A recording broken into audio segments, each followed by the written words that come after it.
I'll call this meeting of the Orange Township Board of Trustees to order. Today's date is September 17th, 2025.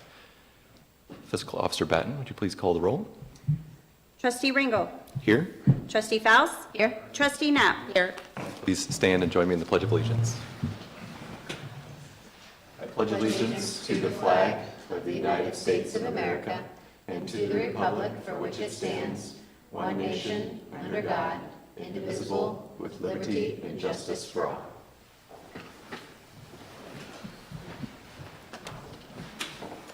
Do we have general announcements? Founders Festival is September 27th from 2 to 6. This year we're hosting it at Evans Farm. We have over like 60 vendors, last I checked. Bounce houses, food trucks, there'll be a little background DJ. Pumpkins are going to be like out to purchase for donations, that kind of a thing. So it's going to be super fun, great community engagement, fantastic way to meet some new neighbors. Come join us. I'll just highlight that we have a new business having a ribbon cutting on Monday, September 22nd at 3:30 off of Green Meadows Drive. And that's going to be Set the Stage. So we'll be able to welcome them to the township. And then also before our next meeting is the Orange Homecoming Parade that we'll be participating in the evening of the 30th. So happy to partner with the schools again on that date. I just have more of an internal announcement. We did finish our interview process for the operations admin position, which we got a lot of great candidates for. So we're really excited about that, as that's a really important role that is really a face to our residents. But hopefully we plan to finalize that at the next board meeting. There are no other general announcements. I believe our next agenda item is a presentation by the Olentangy Local School District. Good afternoon. I'm Todd Meyer, Superintendent, Olentangy Schools, and actually our district treasurer will be walking in here shortly. So he's en route, he just let me know. Appreciate you giving us time this afternoon. Again, first and foremost, want to thank you for the partnership that Orange Township has with the schools. We, this fall, are traveling around to all of the townships, cities, counties, talking to elected officials, so we appreciate the time. So this afternoon, we'd like to talk a little bit about our upcoming ballot issue, November 4th. We have no new millage bond issue on the ballot. So if you want me to just say click ahead, then Yeah, that's fine, thanks. You know, first, just want to talk about our why.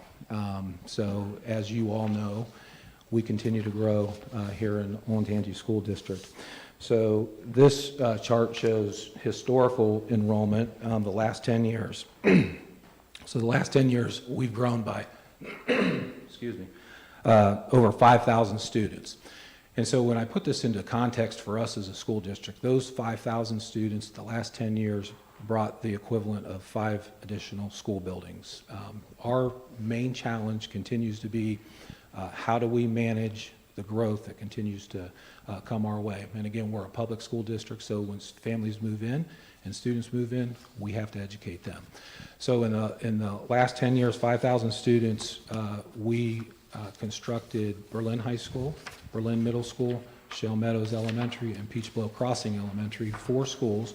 And then we also added 6 classrooms onto Wyandotte Run, Arrowhead, and Alum Creek. And then we renovated 12 classrooms at the Shanahan Complex. Those were all preschool classrooms.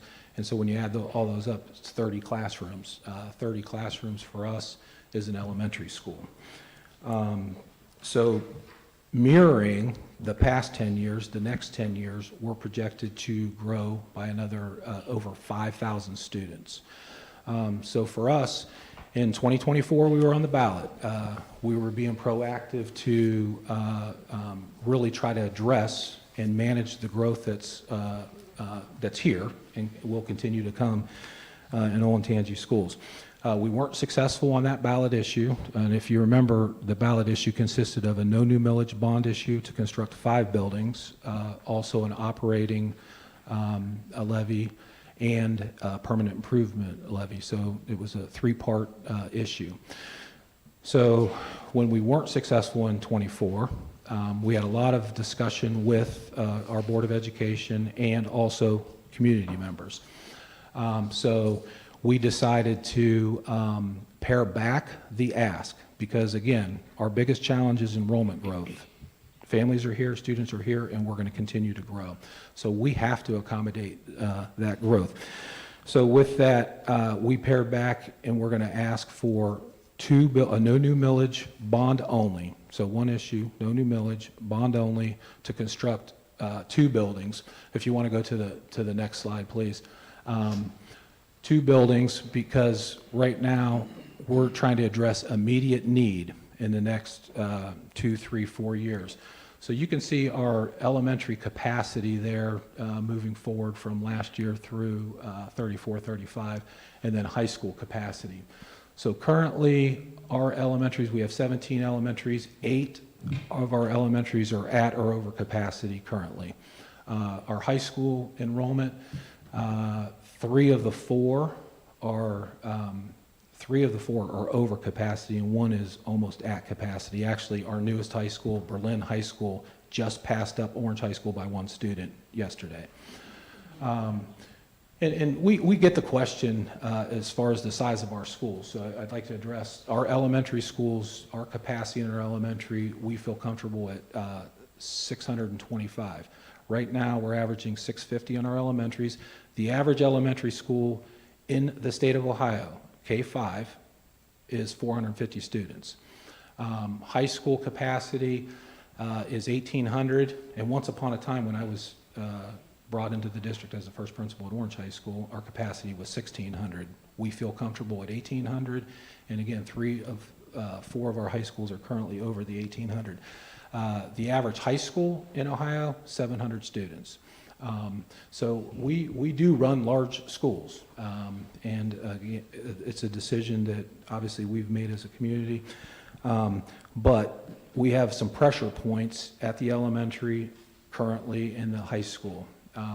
Currently, on the west side of the district, Indian Springs Elementary has 4 trailers outside the school, and Liberty Tree Elementary is connected to Hyatt's, but, and this is before I got here, when we construct an elementary middle school campus, we put 6 connector classrooms between the elementary and the middle school.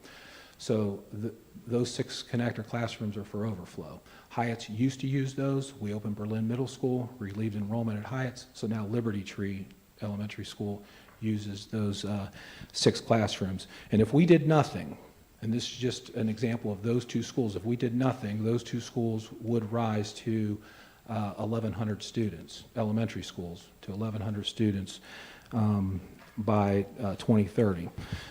And then again, just a little context, in our high schools, if we did nothing, Berlin High School would rise to between 3,200 and 3,600 by 31, 32, while our other high schools continue to increase enrollment. So again, in listening to the community, having discussions with the board, we decided to pare back for the most minimum ask, and we think cost-conscious ask that we can ask for, with a no new millage to construct elementary 18 and high school 5.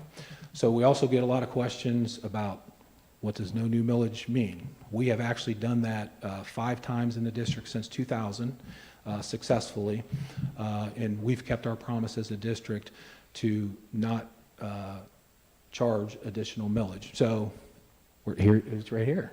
I told you he's walking in. So our CFO treasurer, Mr. Jenkins, he's going to talk a little bit and explain the no new millage concept. Thank you, Mr. Meyer. Thank you, Orange Township Trustees Administrative Team. Sorry, I got booked really tightly. I called Todd and said I was going to be here, and I only get a 3-minute tardy, I suppose. As Mr. Meyer mentioned, our goal is to ask our community to construct these facilities for the least amount of cost that we can. And we believe that the no additional millage bond issue is exactly the way to go. What no additional millage means, as Mr. Meyer noted, is the existing tax rate that we collect to pay our debt service will not change if this bond issue passes. We currently collect 6 mills. Should this bond issue pass, we will still collect 6 mills. Begs the question of, sounds like a great strategy, but has it ever worked? As Mr. Meyer just noted, we've done it 5 times since 2000. We had a no additional bond issue in 2001, 2004, 2011, 2016, and 2020. So what a no additional bond millage issue is even though our voters, when they go to the ballot, they will see a piece of legislation that our Board of Education voted on, and that particular bond issue has to have an estimate by the county auditor of what, in total isolation, if it was its own debt service that had no other relationship to anything else that the district had or was doing, what would be an estimated millage that the auditor would recommend needs to be collected. But that doesn't mean that we shall or have to collect that. So when our voters go, they will see with this bond issue that there's an estimate of 1.77 mils, but we will not collect the 1.77 mils. We've passed a resolution as a Board of Education. We've had the necessary conversations with the county auditor, and that's why I also mentioned that's the same thing that happened in 2001, 2004, 2011, 2016, and 2020. 2020. When you look back at our historical debt service collection rates, you can see that in any of those years, before the levy passed, after the levy passed, there wasn't an increase in the debt service tax rate. So wanted to make sure to mention that to this group, and ultimately, I guess at this point, answer any questions that you may have about what the district is doing and how we're trying, as mentioned, to construct these buildings in the most fiscally responsible manner possible for our community. So are you saying that the property taxes will not increase what is collected?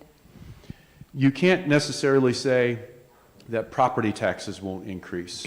The tax rates won't increase. So what might cause an individual homeowner's taxes ultimately to increase could be if values go up. But let me say a little more about values. We had a complete reappraisal in 2023. We won't have another cycle of changing values of homes until 2026. And that's because 2026 would be a triennial update. The other thing that will happen in 2026 is that Olentangy Schools is above the 20 mil floor. Because we are above the 20 mil floor, if values in the district increase, which we're forecasting that they are, that means voted tax rates decrease. So what will happen in 2026 has been a question we've gotten as a district. And the best answer we can give is the same answer we still continue to give about rising values. It will depend on how your home increases or decreases compared to the district average. With us being above the 20 mil floor, if there is, and I've done some of the math, if there's, let's say, a 10% increase in 2026, which tax bills won't be paid until 2027, a 10% increase in values would decrease tax rates in this district about 9.1%. So if your home in 2026 increased 7 or 8%, you might see your tax bill go down nominally, if not stay barely the same. If your property appreciated 12%, you might see your property taxes increase nominally. The difference with Olentangy and most of the other schools in our county, we are not at the 20 mil floor. And so increases in value will continue until we reach the 20 mil floor, which won't be for a while, will continue to drive our voted tax rates down. The same thing happens to Orange Township. As values go up, your voted tax rates go down. So if people vote yes or no on this, then how does that affect their taxes? Are you saying it's only based, any increase is just based on the triennial evaluation? That would be an accurate way to say that. It's exactly right. A yes or a no vote, first of all, there would be almost no change whatsoever in the 25 pay 26 because values are across the district going to stay reasonably the same.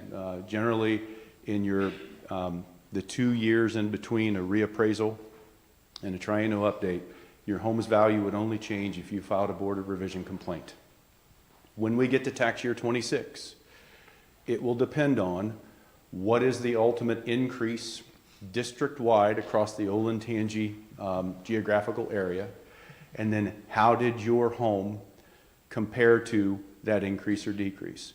As an example, in 2023, we saw a 33% increase in the footprint of what is Olentangy schools, a 33% increase in property values. Our tax rates dropped 22% to offset that 33%. The upshot of that is, while home values appreciated 33% in aggregate, at the micro level, if a home appreciated 33%, the tax bill went up about 5%.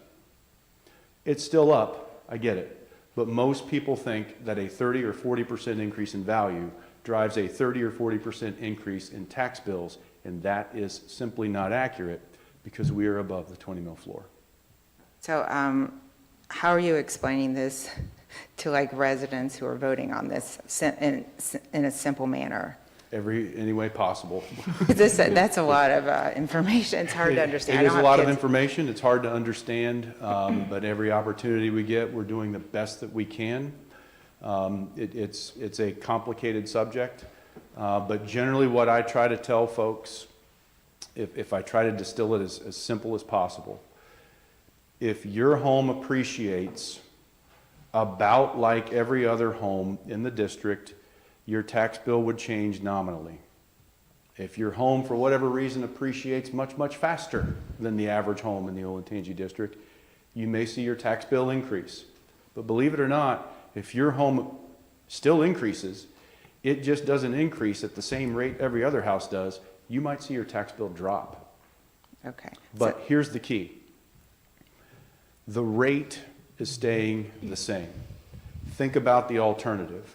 When's the last time that a political subdivision has been able to say, we're asking for a new levy and your tax rate won't go up?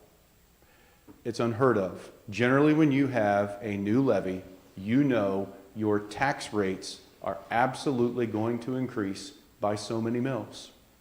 So I understand that someone might have to think through the value of their home and as that compares to the tax rate. But it's why I can say with confidence it is the most fiscally prudent way for our community that we can do this because we're not increasing the tax rate. Moreover, for the 2023 pay 24 tax year, we actually dropped our tax rates by $1.25 million.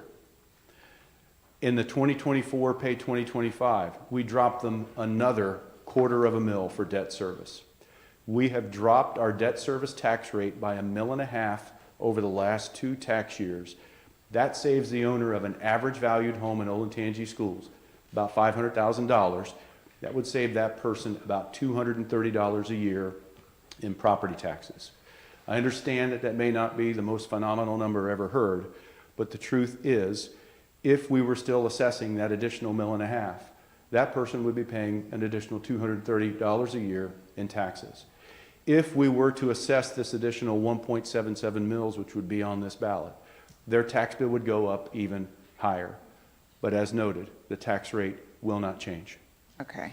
So you can't really say it's not a tax increase. You can just say no new millage. We say it is, the tax rate is not increasing. Okay. And it's not trying to be slippery with words. Here's an example I would give. Our state legislators have probably taken a lot of credit for saying that they cut Ohio's personal income tax rate by going to the flat 2.75% income tax from 3 something. Would you agree that they probably have said that? Mm-hmm. Okay. But if your income next year increases by 30%, even at a 3% income tax rate, but now you're at a 2.75, will you personally pay more in income taxes? So is it fair to describe that as a tax cut? It probably is, but that's why we've been very, very careful with our words. This is not an increase in the tax rate. If the value of your home were to increase, of course, that's a part of that tax calculation, just like the example I just gave. It's an indirect, almost an indirect increase, That's okay. correct. And that's a good example. That's that you something gave. we don't have the power to control. Just like our state legislators, again, might say, oh, absolutely, I gave hardworking Ohioans a tax cut from 3.25% to 2.75, and having someone say, but my income went up by, $100,000 and I'm paying more in taxes. Well, your income went up. Does that make Okay, sense? That makes sense, yeah. Yep. Yeah, okay. Somewhat related, but a little bit off topic. Can you maybe talk a little bit about why we seem to be so reliant on property taxes in Olentangy and how much funding we're getting from the state per pupil? Yeah, and it does boil down to, we believe the most effective form of property tax relief for our residents, which we desire greatly, would be for greater contribution from the state of Ohio. Speaking of income taxes, our community as a whole, when I speak of Olentangy, obviously I'm uniting Orange Township, Berlin Township, Liberty Township. As a whole, we have very hardworking, successful people in this area. We're sending a lot of tax dollars to Columbus. So we're asking for, when the state formula funding comes back to the district, we would like to see that increase. We're happy that it didn't go down. We also know that the state of Ohio has thrown supplements into the formula to offset our growth. They threw in just a flat $27 per pupil. They're also trying to reward performance, which we're happy with. But the base cost in the formula for Olentangy schools, we're as low as we've ever been for what they say is the base cost to educate a child. The state funding formula says that base cost in total is a little under $8,100, and they're giving Olentangy schools 10% of that per pupil, $800 a kid roughly. So we think the most direct form of tax relief, we have the Fair School Funding Formula. It was a bipartisan bill that would have been created in 2021. Had that formula with fidelity, I think, continue to march forward. We're still using, for example, cost inputs from 2022. So the costs that they're using for determining how much an education for a child costs are at this point pushing 5 years old. We believe that's the most direct form of tax relief for our property owners in this district, is for more state funding to flow back to Olentangy schools. We're a highly successful public school district that is increasing in enrollment. Indirectly, I feel like we're doing something right. Or directly, either way you look at it. So every time I talk to State Rep Lorenz over the last year or so, I'm like, update the cost sets, update the cost sets. There was always talk about fair school funding. And then when the Biden budget came out, then it was all of a sudden, we weren't talking about fair school funding because we were talking about the clawback that was a surprise. So did anything change with fair school funding? They say that they would fund years 5 and 6. All parts of the fair school funding are in place. This year, we're getting 83 1/3% of the difference between the version of the bill, if it was 100% funded versus the 2020 base year. Next year, it will be 100%. But the key driver that's keeping it from being where we would like it to be, and we're still working, and we talk with Mr. Lorenz and work with our legislators, hopefully collaboratively all the time, but until those cost sets are moved forward, if we continue to say that the cost of a teacher, the cost of an administrator, the cost of running a bus, the cost of heating, air conditioning, the cost of all of those items are stuck in 2022, that base cost does not represent the true cost of educating a child. And the lower the base cost is, especially in a district like Olentangy, the more the shift goes to the local community to pay that share. So they did not update the cost They sets? did not update the Okay. cost sets, no. All right, and just to bring it down to real layman's term, debt service, when we're talking about school district, is like your mortgage for your buildings. That's correct. Okay. So we have 6 mils of debt service, we have 6 mils of mortgage for our school buildings, but there are other parts of we have more than 6 mils goes to our school district, right? Correct. That's our continuous improvement, and then obviously the operating cost of the schools. That's correct. Okay. We have 6 mills for debt service. We have about 0.94 mills for permanent improvements, and then that leaves a balance of about 34 to 35 mills for day-to-day operations. And those are 3 separate funds. The funds can't be intermingled. It's part of the reason we cut the debt service millage rate the last 2 years. It would do our community no good for us to collect more taxes than we have need for. And so we matched our debt service payments to the collections we need, and we were able to lower it by $1.5 million. Which is great. And we're able to build these 2 new schools without collecting any additional money, am I correct in thinking? Because we have paid off schools 1 through 5, or there's a number of schools that we fully paid that mortgage down. And So there's a combination of factors as to why it works. One of the factors is that each year, just like in your home, every year if you look at your amortization schedule, there's a certain amount of principal that you pay off. Same thing with our debt schedule. There's a certain amount of principal that we pay off that gets retired. It's also possible because of the growth in value of new homes in the community. It's also possible because of the interest rate environment that we have, and hopefully, since we would be, if this bond issue passes on the borrowing side, you would hope that interest rates drop in the next 6 months or so, which that's the forecast by the Fed. So there are a number of factors that go into our ability to issue the debt and not have to increase the tax rate to continue to pay our debt service payments. Do you know what the build-out is expected to be for Olentangy schools when we're all done? Yeah, so, one thing that we do, every year we update our enrollment projections. And I will say, every year we're within 1%. And so, right now, as of today, build-out is projected for 2042 at a little over 32,000 students. Currently, today, we have 24,500. So we're actually going to update the board next month in October with an updated enrollment report, so that will be updated. But as of today, it's 2042, a little over 32,000 students. And I will say, when you ask the question, if a community member has questions about no new millage, about tax, call Ryan. He is really, really good, one of the best treasurers in the state. And I just want to reiterate the fiscal responsibility of the district, and we have one of the lowest cost per pupils. We're lower than the state average, and we're lower than similar like districts, and we produce an excellent result. So I do want to put a plug in. The state report card just came out on Monday, and we continue to move. We're really, really good, and we continue to move the needle forward in the district, and extremely proud of, and I say this all the time, Delaware County is a great place to raise a family. Extremely proud of our parents, our students, and over 3,000 staff members who show up every single day in our district to do what's best for kids. And one thing, we've had a lot of discussions about so many children being generated by all these developments in the area.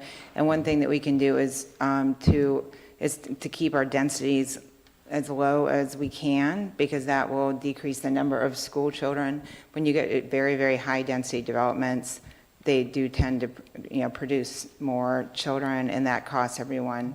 So I would encourage communities around here to adhere to their land use plans. We have growth drivers that we look at as far as what's already basically zoned and on the docket. Single-family homes for us, that's the growth driver, 0.8. We yield a 0.8 student from new single-family homes. Multifamily, 0.2. So there's still a lot of, when we talk to community members, sometimes they think it's the opposite. Oh, yeah, then, it doesn't. so- But I like the Epcon developments. They don't generate any children. They're high value. They Correct. give a lot of money to the school district, those kinds of things, versus the very high density single family. So I would encourage our community and others to, have the lower density single family home and to not violate their zoning resolution or their land use plan. Yeah. And Because that's it costs another thing that- everybody. It's another thing as far as the district, and Mr. Jenkins and I, we have been and continue to be invited to the table to talk about impact on the schools when, whether it's townships, the county, or developers are coming into the district asking those Yeah, they want questions. higher and higher densities, and that just ends up costing all of us a lot more, so, all right, yeah, that's all I have. Any additional questions? Yeah, I have a question. Oh, go ahead. You said you have a question? Do you have one? I do not. Okay. Actually, I do have a question with regards to the debt schedule. Is there a term to this? What is the length of what's being proposed on the ballot? So the ballot requires a calculation that is accountant-like, and it's called the average useful life. And that's another factor that causes, what you'll see on the ballot to not necessarily match reality. And the useful life is a weighted average of, a building lasts for 40 years. Okay. So the average useful life calculation that comes back is 38 years. We're not issuing debt for 38 years. Generally, the terms of the bonds that we sell are in the 25 to 30 year framework.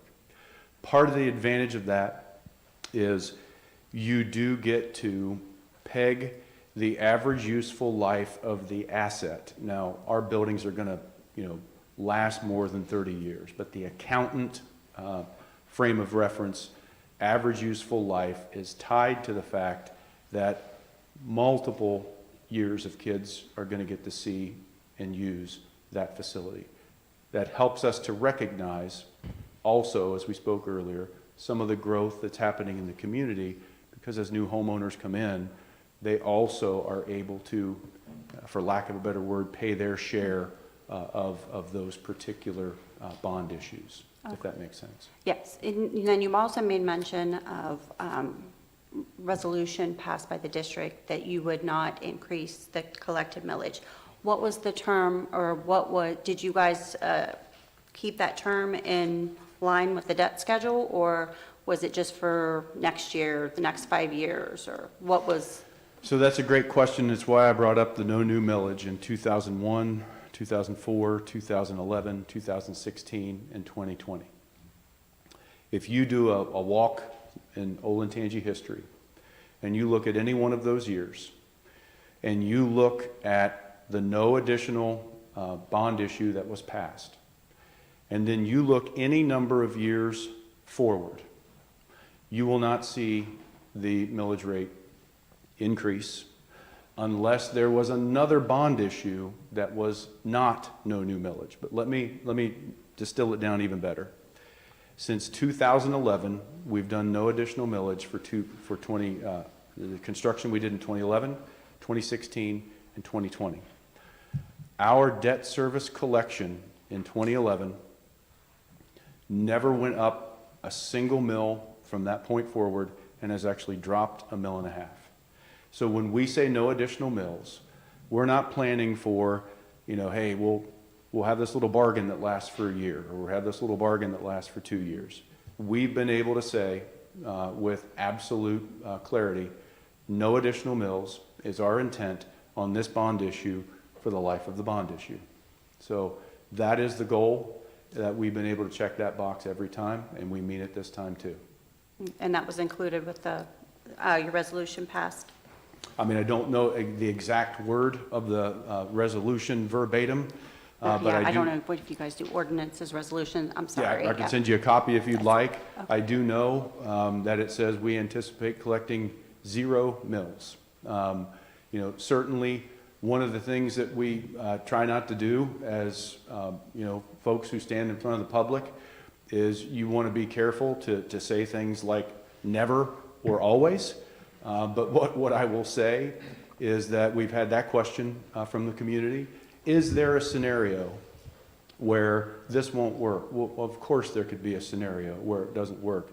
A long-term, deep recession where values fall tremendously at the same time interest rates go up. Sounds like 2008, and we didn't raise mills after 2008. Does that sound familiar? So that all happened in 2008. Now, it wasn't, I guess by some economic terms, deep, because as a district, the recession hit in 08, and when you look at the 2011 reappraisal, values in this county fell about, in the Olentangy district, fell about 4.5%. That is the only time I could find in the last 35 years where values fell. And by the subsequent triennial update in 2014, we had recovered all that value and increased by about 4 or 5%.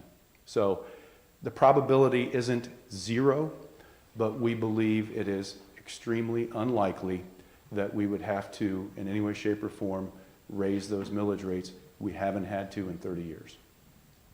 Thank you. Thank you. Any other questions? I Okay. just have one thing. So I believe your communications team requested to use this space for an event on October 22nd. Is it safe to assume this is the topic that will be discussed? Oh, nope. There's so many on the calendar, I don't know. Let me look. Okay. I know we're at the library next week. Okay. Yeah, was it Amanda? Yeah. Okay, yeah, Amanda requested it for October 22nd from 5:30 to 8:30 in the evening.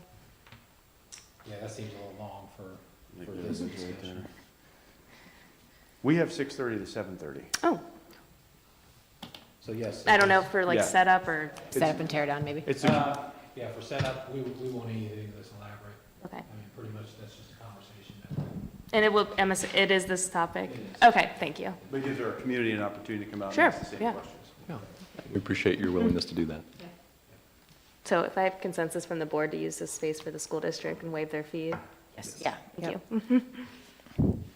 Okay. Thank you very Yeah, much. thanks for Thank you, coming guys. in. Thank Thanks you. for coming. Next on our agenda is public comment. Do we have any public comment today? If so, please come up to the podium, state your name and address for us, please. Good afternoon. My name is Terry Clary. I'm a resident of Dublin Farm, a homeowner, a taxpayer, and a registered voter. I'm here today along with many of my concerned neighbors. We trusted there'd be a lot more if it wasn't 3 p.m. on a weekday. To bring attention to significant zoning and environmental issues related to the opening of Jennings Sports Park. If you could grab the handheld microphone. Thank you. Would that be repeating things? Oh, you should be fine. The way the park is currently operating presents serious, unaddressed problems that directly affect the livability of our neighborhood. Based on the township's own zoning regulations, the general development standards, businesses adjacent to residential neighborhoods are required to meet certain standards related to lighting, sound levels, and environmental impact. Jennings Sports Park appears to be in violation of multiple zoning regulations. I personally am specifically concerned about light pollution. The field lights are extremely bright. The light spills into our homes, it disrupts sleep, it makes outdoor living areas unusable in evenings, and these lights have been left on overnight multiple times. Noise pollution, amplified announcements, including DJs that play music all day long, play-by-play announcements over a PA, generate disruptive noise well beyond what I consider to be acceptable for a residential neighborhood. I don't want to necessarily use the resources of the Delaware County Sheriff for noise, but I will if that's what it takes. The dust and traffic, the increase in vehicle traffic on unpaved and minimally managed lots near the park kicks up dust that settle into our homes and our yards. I spent 10 minutes the other day looking at the Orange Township zoning. I can state 5 violations right off the bat, which tells me I probably spent more time looking into their compliance than the township has. 2118 says a parking lot of 50 cars or more requires to have pedestrian walkways, markings, parking stops, and slowing ramps. 2119 says it all has to be paved before it is opened. 2120 says landscaping on the perimeter, the interior, and the parking lot must be broken into smaller parking lots. 2106, landscaping to reduce noise and light. Ordinance 115007, outdoor lighting, requires shielding, screening, and other mitigation measurements to prevent light that adversely affect adjacent properties. I could tell you multiple complaints over the past few months with all of my neighbors. People reporting loss of sleep for young children, inability to use their outdoor living spaces, and we are concerned about our long-term property values. These are not isolated annoyances. These are cumulative degradation of the quality of life in our neighborhood. When I chose to move to Evans Farm, I trusted that the zoning codes would preserve a high quality of life and residential livability. There has to be an expectation of peace in our own homes. We understand that growth is part of a thriving community, but it must be balanced with lawful zoning regulations. When they are overlooked and unenforced, the residents pay the price, literally and figuratively. I personally regret moving to Evans Farm solely because of the sports park. I have a neighbor who's been there less than 3 months and is already selling their house. Today, I'm requesting a formal review of Jennings Sports Park with all zoning compliance, particularly around lighting and traffic management. I request an inspector to go to the park and document all zoning violations. I believe a cease and desist order should be given until they are in compliance. They should not have been permitted to open in the first place until they're in compliance with your regulations. As needed, I think we should limit the use of hours, enforcing noise ordinances and dust mitigation. Currently, you allow them to operate until 10:30 p.m. from Sunday to Thursday, well beyond what most school-age kids stay up, and 11 o'clock on weekends. If you look at your noise resolution 13-309, you give many examples, but you even limit collection of refuse and construction to prevent noise and how it affects peace, comfort, and the health of the persons. The examples you state include PAs, speakers, yelling, and screaming. All of these are examples that you can list any day of the week at Evans Farm. Our goal is not to shut down the activity, it's ensure that they follow your rules, they respect residential life, and they our community standards safe and livable. Thank you. I'm sorry, what was your address again? 1947 Mulberry. And what was the first part of the zoning resolution you said was being violated? Well, there's many, like I said, What was the first one? I'm sorry, I didn't get it. 10 minutes, but if you look at 2118, for parking lots with 50 cars or more, it requires pedestrian walkways, markings, parking stops, and slowing ramps. Okay, that was It also what I requires missed. landscaping on the perimeter of the parking lot and within the parking lot. Okay, yeah. I think we have an update. We have had our zoning inspectors out at the sports park. Robin, can I turn to you for a brief update? Yeah, we've all been working on this issue. Well, I know. It just takes a little bit of time. Sure. Last week I did do an inspection of the Jennings Sports Park, walked around with the operator. So currently we do have a zoning violation that is open for the sports park. We are going out tomorrow evening for lighting compliance inspection, so we are working through these issues as they come up. And the violation is for the non-paved parking lot and driveway, is that correct? The violation is technically for operating without a temporary certificate of Yeah, compliance. okay.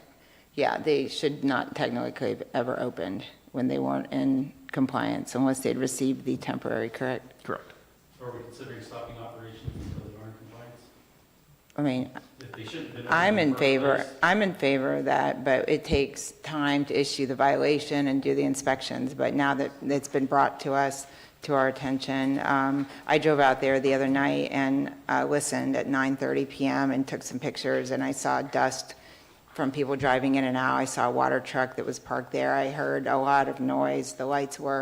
I could see the lights over a mile away from South Old State Road. I took some pictures there, and the dust all over the roads. It's really pretty out of control. And this is a very dry time, but, and the lighting is very tall. Can it be 80 feet?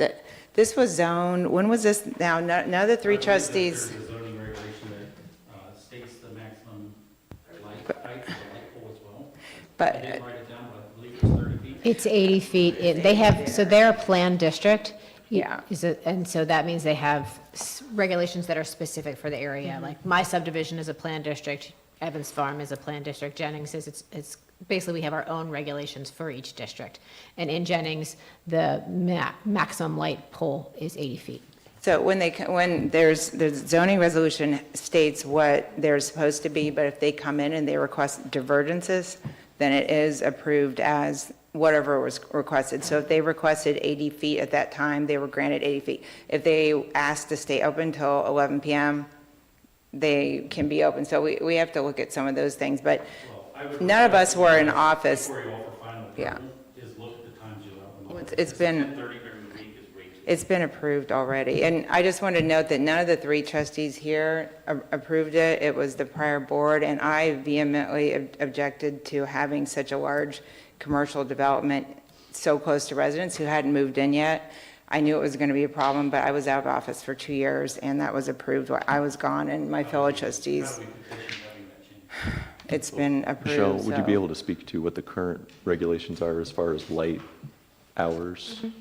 Yeah, we do know there's some violations, but. I may have sent it to you Yes, before. we know Okay. we spoke. I Okay. know the official operating regulations. Again, I don't want to call the sheriff because I hear people screaming, but they have had DJs, music has been blaring through our streets and echoing, play-by-play announcements. You know, the lights have been left on all night long. It really does affect the quality of life. And as a homeowner, I do expect some sort of peace in my house. Yeah, we're working on getting it paved and hopefully get the driveway and the parking lot paved and things like that. We are working, because I find it unacceptable. I don't think you can open a business up if you aren't in compliance, and we have never allowed that with any other business. I mean, other than, if it's winter and they can't plant the bushes because it's winter and the ground is frozen, or you can't have, huh? So I have a- Right, those kind of things. so. We don't control occupancy, it's the Delaware County Building and Safety, so we can only control zoning compliance, so like you Yeah. said, the light, yeah. Well, to use your own words, if this is the only exception you ever had, I consider ceasing operations until they're in full compliance. Just for you. Thank you. I mean, Do we have other public comment? Yeah. This is about Jennings real quick. Okay, Yeah, sure. okay. Oh, sorry. And actually, I don't think it has anything to do with the complex, but I live. Name and address. Sorry. Thanks. I live right across on Hyatt, and it's. What's your name? Sorry. Oh, Taylor Klinger, Thank you. 5723 Hyatt Road. Thank you. And mine is not really to do with that. It's to do with, now we have all of the people that are coming there that are speeding down the or down the street. And we do have a little boy in our neighborhood that's deaf. And I've seen it multiple times, probably 3 or 4 times, him about get hit by a car. And he's in the 2nd grade. And so he has like half of an ear and he's deaf. And there's been multiple issues with us talking to his parents, trying to explain, you have to look both ways. And I think the issue with him and a lot of the other kids, my son's in the 4th grade, so he still knows better to look back and forth, but they kind of do a quick, like, I looked, Mom, and they're kind of jetting around to go to the playground, because the playground's right there on Hyatt, and they're running to get a ball, or they're doing something, and I would say it's not really the parents, it's mostly like high school kids that are driving, and they're getting, by the time they get to Hyatt, they're going like close to 35, 40 miles an hour, and they're just making that turn in. And so for me, as a parent, and being out in my yard, I'm very concerned that maybe one day this little boy and some of these other little boys are gonna get hit, and all the kids in our neighborhood, and I would just hate to have that on my conscience to see that this happened. There's been multiple times too where me and my fiance have been out and parents have yelled at us, like, get your kid back in the lawn. And unfortunately, he lives on our street, but he lives like on a side street. And I'm just really concerned about, is there a way we could put in speed bumps? Can we do something to try to slow down the traffic? Because we have a lot of children around there, and I think even if we paid and we do all the things for Jennings, I am concerned just about the little kids in the neighborhood, and especially, unfortunately, the playground is right there on Hyatt, which, I mean, it's just too close proximity. We would like them to use the alleyway. However, a lot of them just go out the front door, turn, cross the street at the crosswalk. And there is no crosswalk, like, there's stop signs and stuff, but I think that the pace that they get up to when they're making the turn, if they would stop on their brakes, I've seen it where they've been within like feet of hitting multiple kids, and kids have had like ditched their bikes, they've fallen off their scooters, and unfortunately, Evans Farm's a great place to raise your kid. However, nobody is utilizing the playground anymore. No kids are outside anymore, and that's sort of the reason that we moved there. So I didn't know if that's something that we needed to talk to you guys about, or Yeah, speed absolutely. bumps, or So I have a question. What is the speed limit on Pyatt? 35. 35. Okay, so it is 35. Is it posted? Do we know? Yes, it's Okay. posted there, but the issue that we're running into is there's a ton of crosswalks to go back and forth. So 35 seems really, really fast to be going in a residential neighborhood where there is so much, we do a lot of walking in our neighborhood. It's someplace like that. So that's just my issue is I don't want that on my conscience if something happens and a little kid does get hit, so. And where is the, I'm looking at the map, and it's, not updated like GPS. Where is the playground? Like, is it south of Linden, or is it? It's like, yeah, it's like halfway between, Linden and Red Oak? yeah. There's a space on the map, okay, Four all right. houses, So it's, five houses down from the entrance. so it's south of the entrance Yeah, to and it's- Jennings, and it's okay. in the actual, I think it's that space. complex, like our complex. Right, it's on your side, it's on the Yes. east side of Pyatt. It sits back a little bit too. Yes. I think it's, Yes, and I think that we've had issues with a lot of the kids who go fishing across the street and then run across. And, there is a big pond where a lot of kids fish. Or they'll go Okay. over there to play, or they'll kick the ball, or they'll do something. Gotcha. You don't have much lawn. right, in yeah, that's Evans Farm. the design, yeah. So for me, it's just trying to figure out ways to slow down that traffic for any issues that could occur with any children in the neighborhood. So the kids aren't crossing the street to get to the playground? So how our house goes is we have houses in the front, and then we have, all of us have our, garages in the back of our homes. So Right. we have actual alleys. Right.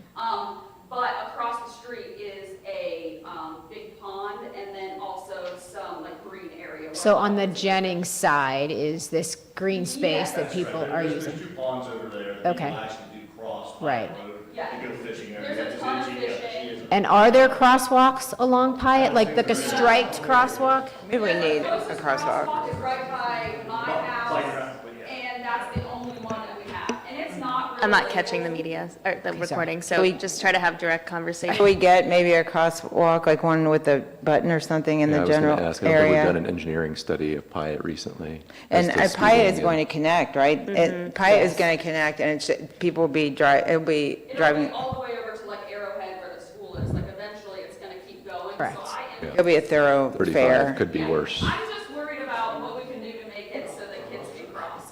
You might be able to get a crosswalk with flashing lights in there at least, but as long as they would use it, a lot of kids like to cut. I think the thing for me is also just like 35 miles an hour, these high school kids are just zooming across. The which- challenge with that particular road is that's a collector road. Yeah. And the collector roads, like English Drive, that's going to be coming in off of where the FCON Yeah, is. FCON So house, that yeah. also is a collector road.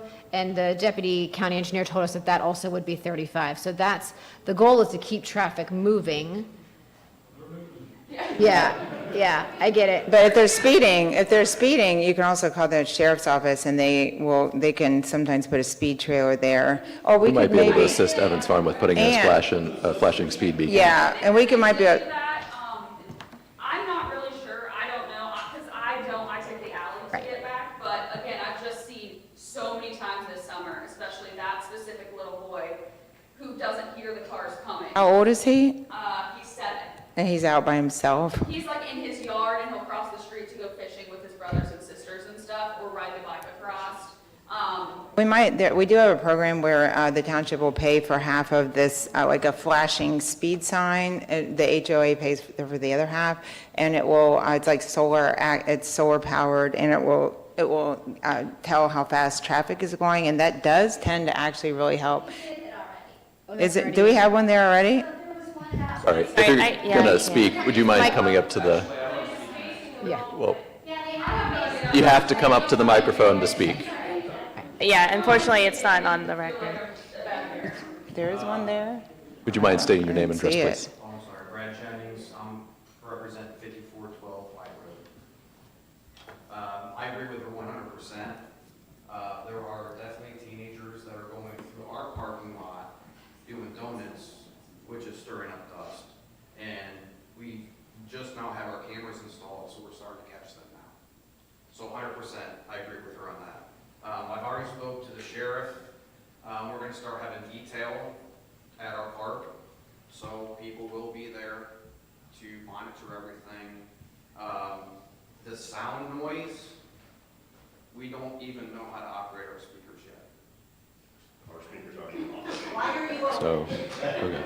We don't Sorry, with public comment, we're going to keep comment between, the board. We don't need speakers. Eventually, we will for announcements for baseball tournaments and everything like that. There was one adult tournament that they rented the fields,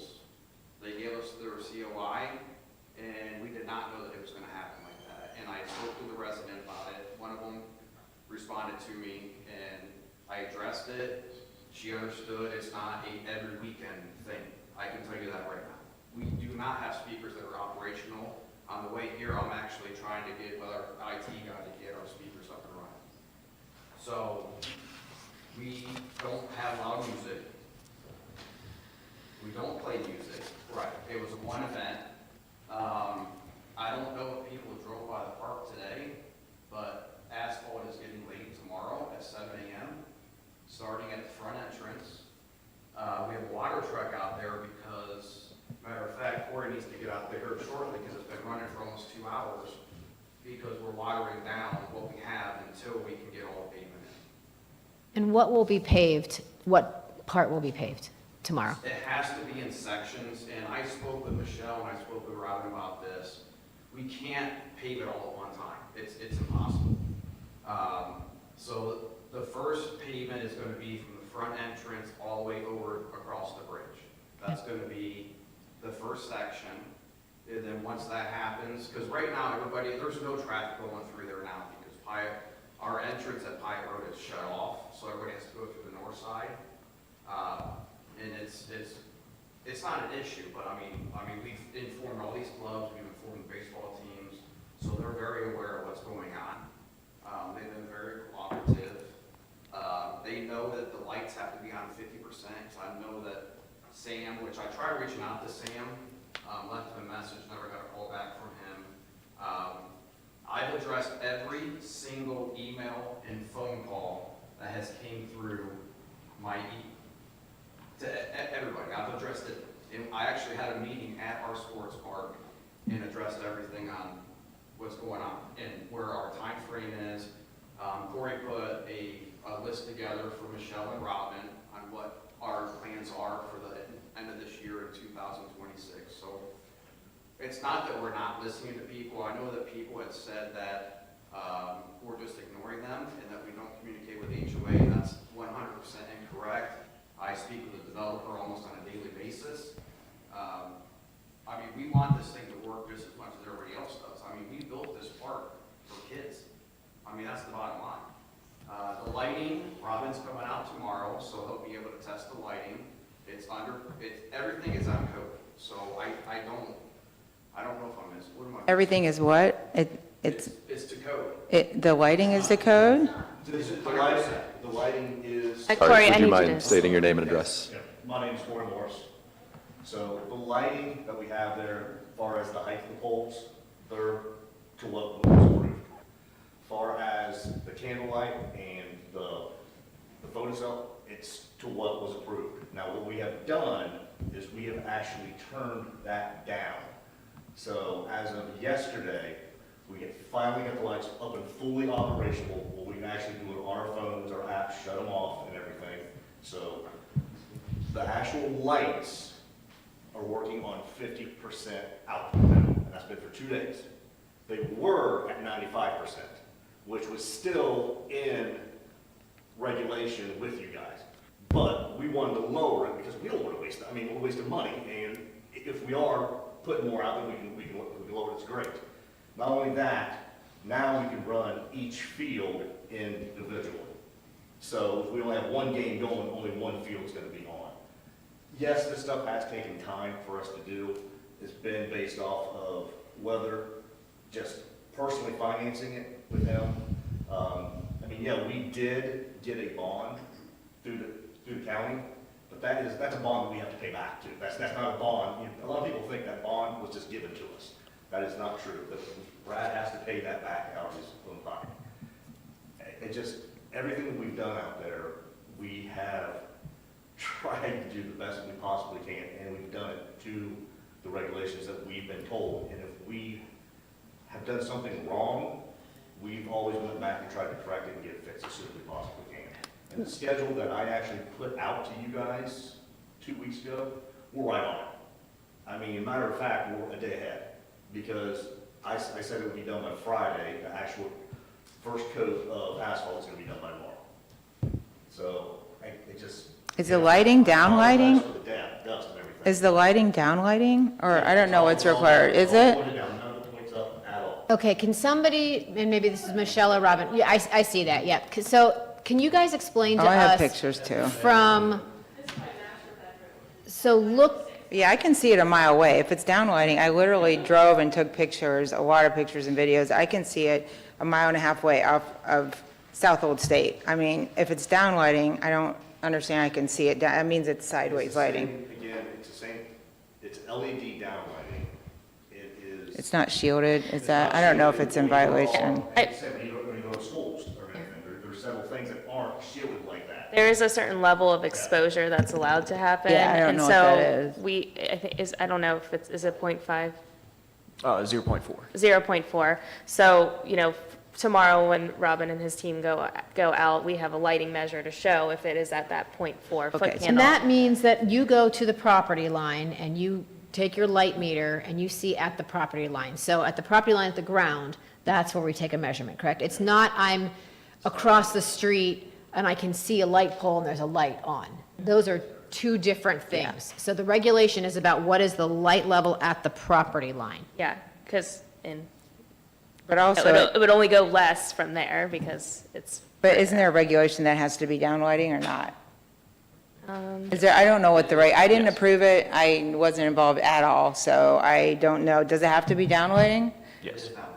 Because how's that downlighting? It's like, It's not shielded. but It's not. it's not, is that what it is? That, it's, I don't know what the definition now. But that could be somebody like taking a picture, shooting it up on the light. This is me. I took this picture. That is not lighting. Yeah, I took, I don't know how that's, I mean, that's facing like mildly down. You guys state your name and address for the record and hold the microphone, please. I mean, am I done? No. Well, if you'd but like just- to add Yeah. anything at the moment, but if you want to come back up after additional public comment, that's an option too. I gotta get back to the park, to be honest. I mean, is there any other questions you guys have? Is this parking lot? So just on the paving and the dust, I did kind of want to get a thumbs up or thumbs down from the residents who Can we keep live these? near with the watering. In the last week, That boils down to. 1 hour, it's like a half hour. It's been going on for a long time. I'm sorry, I can't. okay, I just thumbs up and thumbs, that's all I was looking for. Yeah. Okay. I will tell you It's not- that there is a neighbor right across the street from her, that took a before and after picture, which, I mean, if you guys wanna see it, I can show it to you, where the dust was all filled up and now the dust is settled down. We are out there, we are out there, we personally are out there on a daily basis. Whether it's Corey in the truck or me in the truck. Let's step back here. The dust is getting controlled. Is there still dust? It is not Yes. controlled. The dust is getting controlled the best that we possibly can. Right now, it hasn't rained since July. Right. I mean, so we are in a dry. And we didn't hear any complaints about dust when it was up until really the beginning of Exactly. August. So, All the time. Yeah, there was always dust. I'm All right, sorry, we're it gonna doesn't let the- capture, yeah. Speaker at the podium speak, and if you want to come up afterwards. as of, we are, like I said, we're watering twice a day. Water at 4:30, which I'm gonna be late for. That is when the first practice starts, Monday through Thursday, we water. They leave at 7 o'clock. Brad comes in at 7 o'clock and waters down the whole roadway before that. So. Before they leave. Before they leave, before the route comes in, so we're doing it every day. Friday, nothing goes on at that park. So there shouldn't be any dust on Friday at all, unless people, and they do, cross through from Shanahan to Evans Farms. And I'm actually I'm blocking that off so there is no cross through, because that's one issue that we're having. And then during tournaments, Saturday and Sunday, he waters before the people come in before tournaments, and we try to water during changing times on it. So we're doing the best we possibly can. But what do you mean you can't? But the thing is, I don't know of any other business owner that's ever opened a business and not been in compliance. We shut them down. Signed off on it. No. Well, you were approved by Delaware County to use your building. You were not approved to use, but, well, that's Delaware County. I mean, right now, we could issue you a zoning violation and take this to court and shut you down. We can do that, and that's what we're doing. I mean, we want you guys to be successful. We all love baseball. The kids love baseball. But it's not fair to other business owners who are coming here and had to comply. I mean, you open a business, you have to comply with the and Brad, you and I spoke about this the other day at length, and I was very adamant on that. So when you said you can't pave, I guess I'd be okay with the part not being used, not being paved, but the parking lot, why can't you pave it all at once? How are we gonna open up for business? Well, but you never, yeah, that's an issue that, again, like McDonald's could, if McDonald's wasn't paved, we wouldn't let them open, and they would comply by that. They would say, we're being good partners, we're not, and I know it's expensive, but you're not in compliance, and this dust problem is not gonna go away. And even if you water it, the roads are gonna be disgusting. I do wanna say also that we have private property signs up on our property, because it is private property. The county does not own our property. You should see, and I can pull up on the cameras, how many residents go through that property and vehicles. We call it a dog. I mean. You mean walking through or driving through? They drive But they drive through to get to Shanahan Road on the shortcut. Drive through your property or drive on Pyatt? 100%. Oh, you can cut through the parking lot to? Yeah, you can go from Oh, Shanahan all the way. okay. Can you block that off? We're putting chains up now.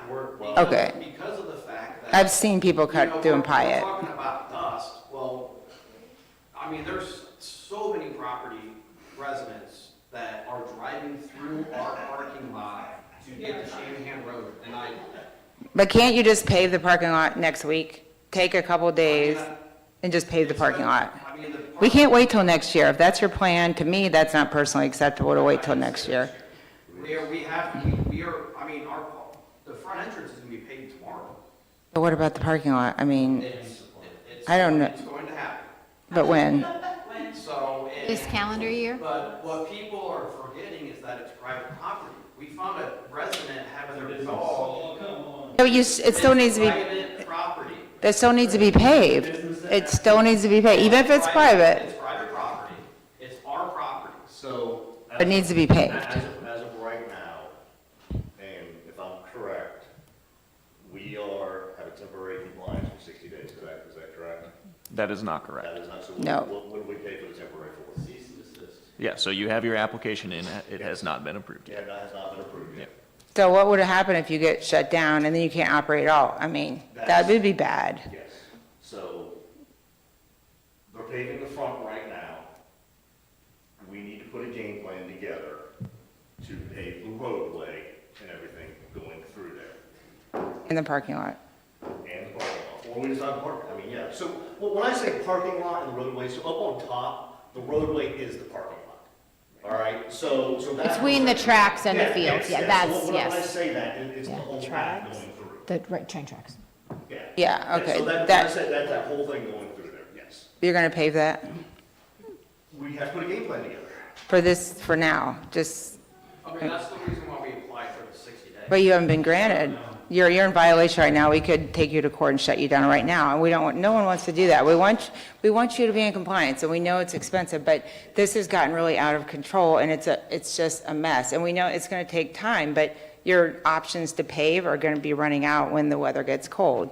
They already, I mean, there's companies that you are correct on that.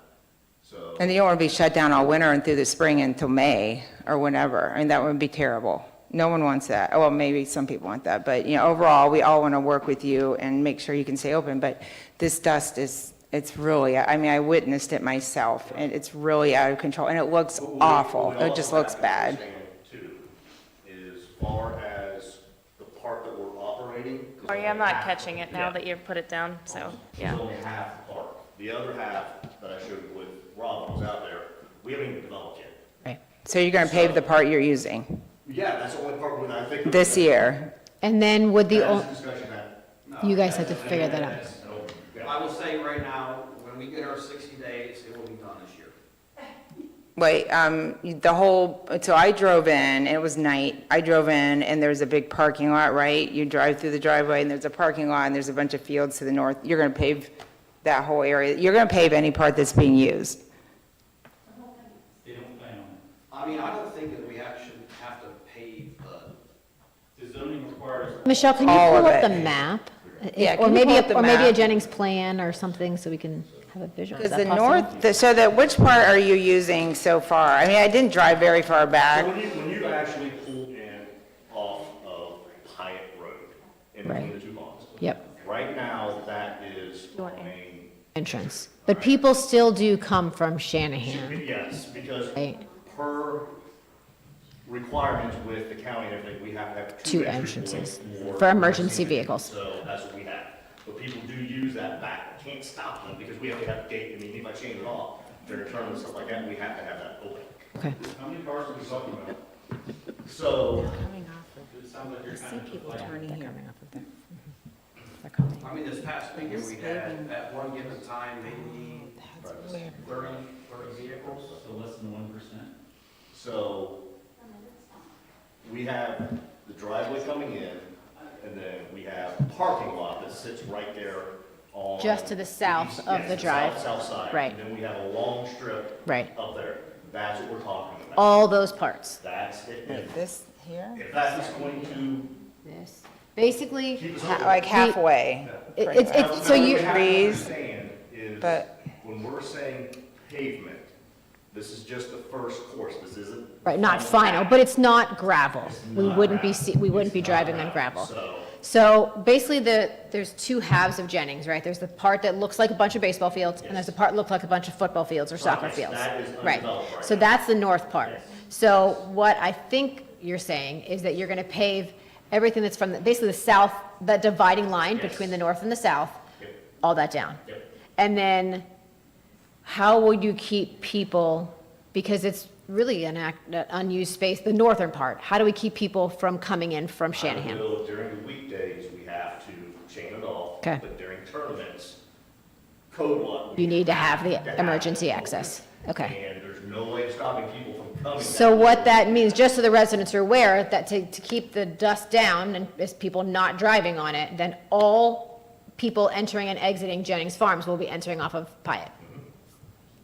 right, yeah. One an exit and one an entrance, so you don't have all of that traffic on Hyatt. Yeah, why do they require, the county requires two, but that's not That's paved the same as either. like us, right? Like we require two exits. But this isn't to a paved though, subdivision. right, correct? It's temporary, it's a temporary exit.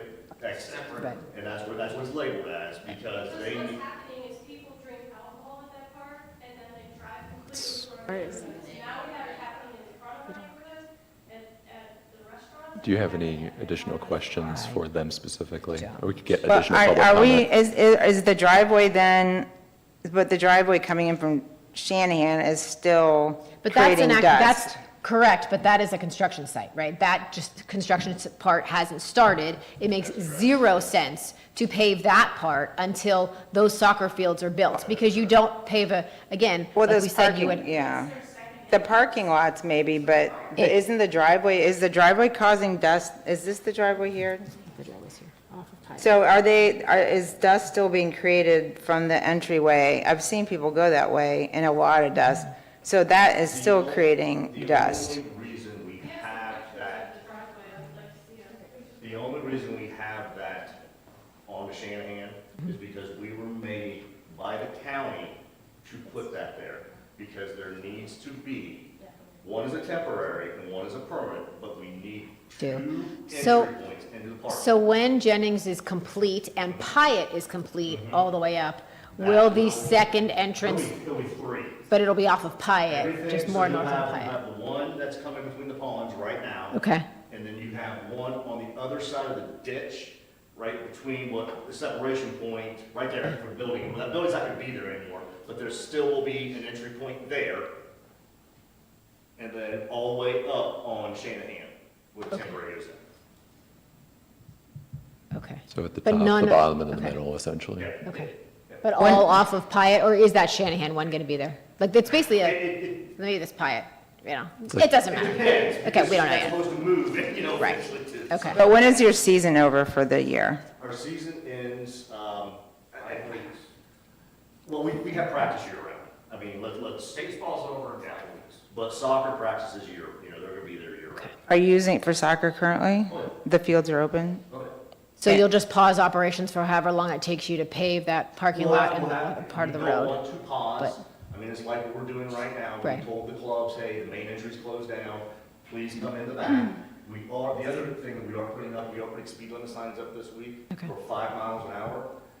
If people go down through there 10, 15, it does kick a ton of dust up. You Yeah. get out there 5 miles an hour and There's no- Go down where? From Shanahan? Pardon me? From Shanahan?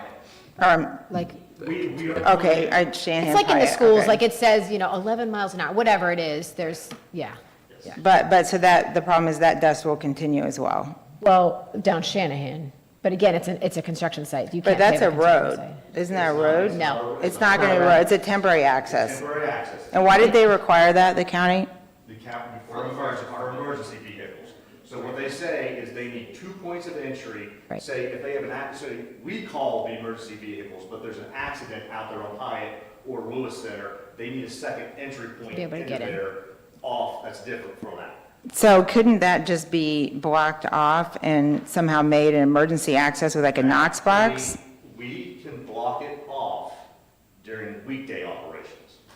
We cannot block, what we were told is we cannot block it off during our tournaments. Which are Saturdays and Saturday- Sundays. Well, in the summertime, it changes. It Oh. can be Thursday, Friday, Saturday, Sunday. But usually it is just the weekends. Now, if somebody tells us different, that we can block that off permanently, But then you only have one exit, and I don't- can't get my firefighters and my medics. Well, no, but there's a way to block, there's a way to have an emergency access like they do to that one neighborhood off at South Old State. Remember, it's like a private Yeah, I just don't know if drive. that would be a zoning change, because the zoning did approve 2 full access points for this. Oh, so they both have to be built, so so it needs to be paved. So that does need to be paved. Oh, yeah, It's construction. But it's construction, but it's still a road. When does that, the northern? I mean, all of that needs to be paved. Yeah, even if it's eventually. construction, I can see not doing those parking lots, but that is a road that needs to be paved. It's still going to create an insane amount of dust. So you have Yeah, I mean, fields, this plan needs to look exactly like this, and if it does not, it is a zoning change. And I'm just saying that for final compliance, that, just for your awareness, when you said, for final compliance. yeah, so your awareness, if you're moving a building or a field or doing something different with the paving, I mean, anything that changes, since this is a planned district, if this is the standards, this is what we're following. But it needs to be paved, all of it, before you open. We do not control occupancy. I mean, technically, before they use the property, they need to get a zoning certificate of compliance, and they're in violation because all of it's supposed to be paved. They're in violation because of the paving, yes, The not because of occupancy. Yeah, but they can't get that permit until it's all paved, technically. They got it, they were granted a certificate of occupancy by the county. Yeah, but I mean, they cannot, by zoning, use, Yeah, I think I understand, I'm sorry.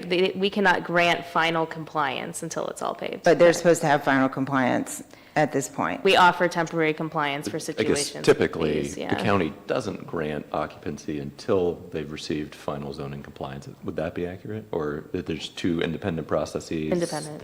Okay. But still, they could be shut down for not, if they could be taken to court, and there's fines and things. I mean, I'm glad you're going to pave that bottom part, but I'm still concerned about the access. when will the road that's, Eric, can you scroll so I can see a little bit more north? Or is it possible to block it off and say emergency access only? And then That's what I keep saying. We if can an EMS comes up and there's a big barricade, no one's going to move that barricade. Fire trucks could move it, Okay. EMS could move it, and that's cut off because it's not supposed to be used for. Yeah, I mean, if it's a temporary thing, I think we would need to get fire prevention approval. Yeah, but it might, I'm just, Get that approval I don't know. from it, because it's my understanding that we have to have it open during tournaments.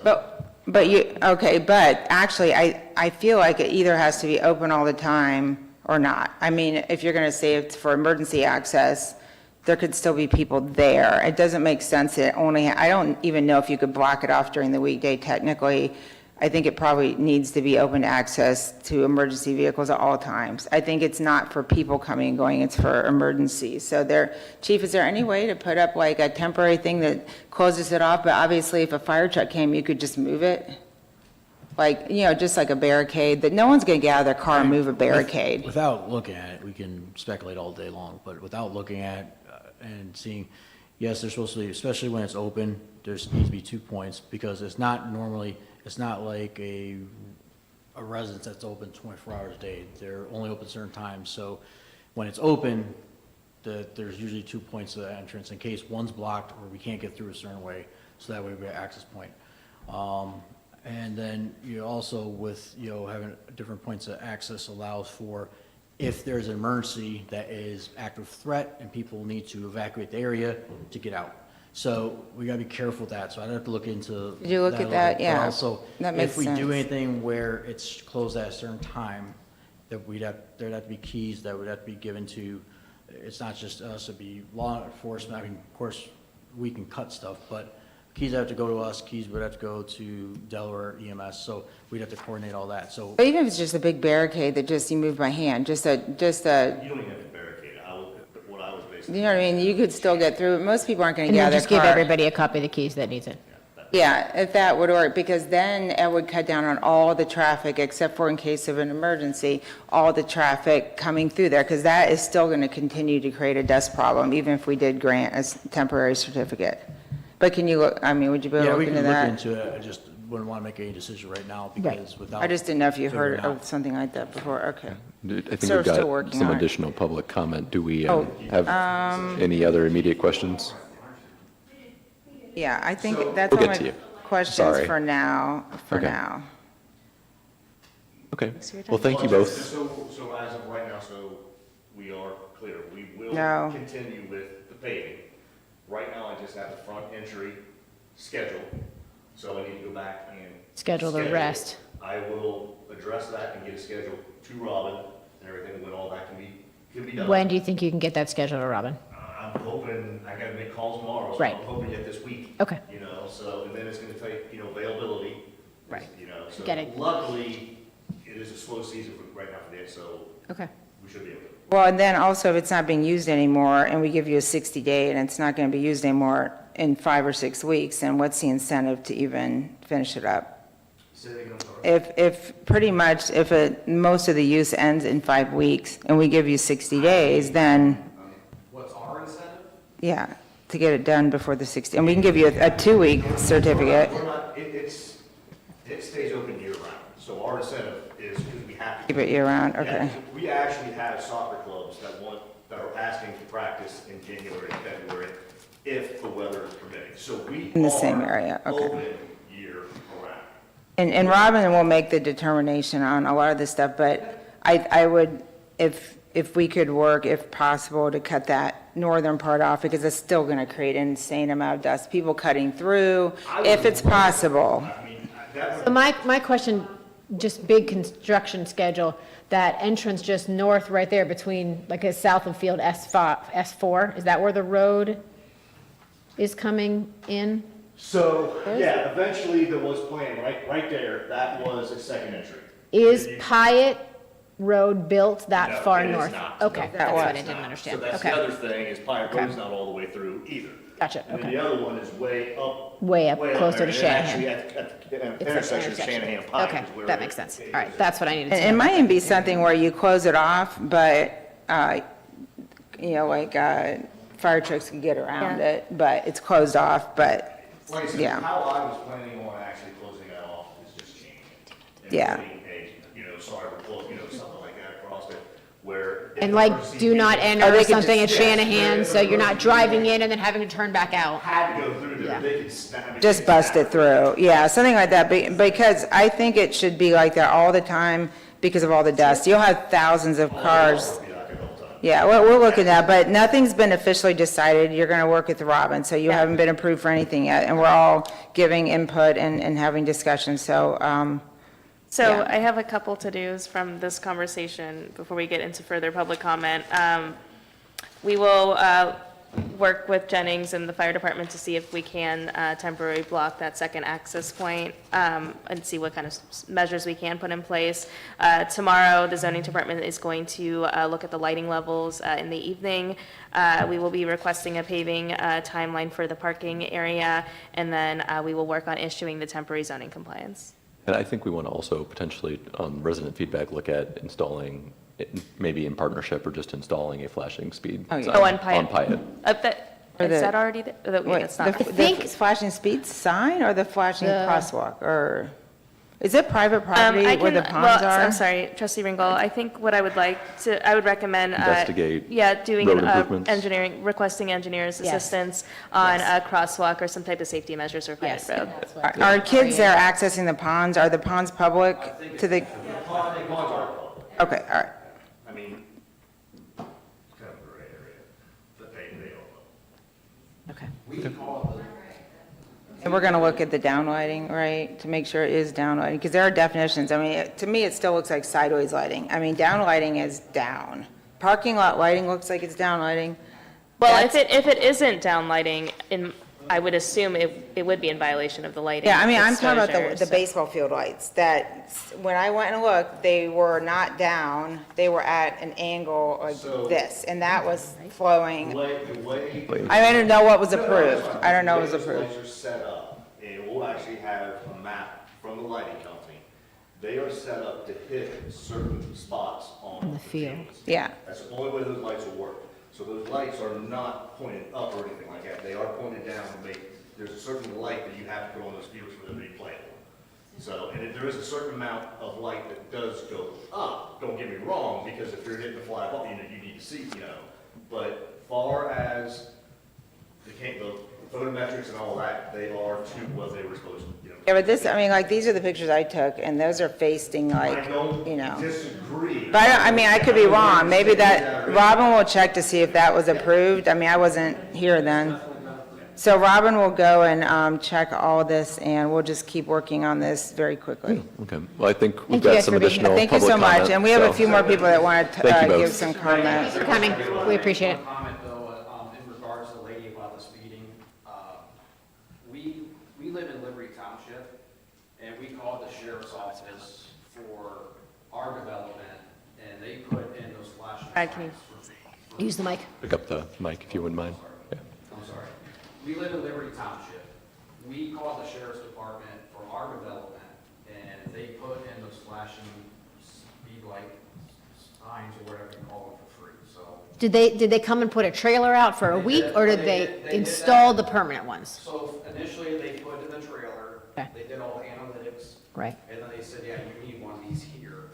And then, the HOA will control, so they can go in there and they can see who's speeding, who's not speeding, so it will not cost Evans Farm anything.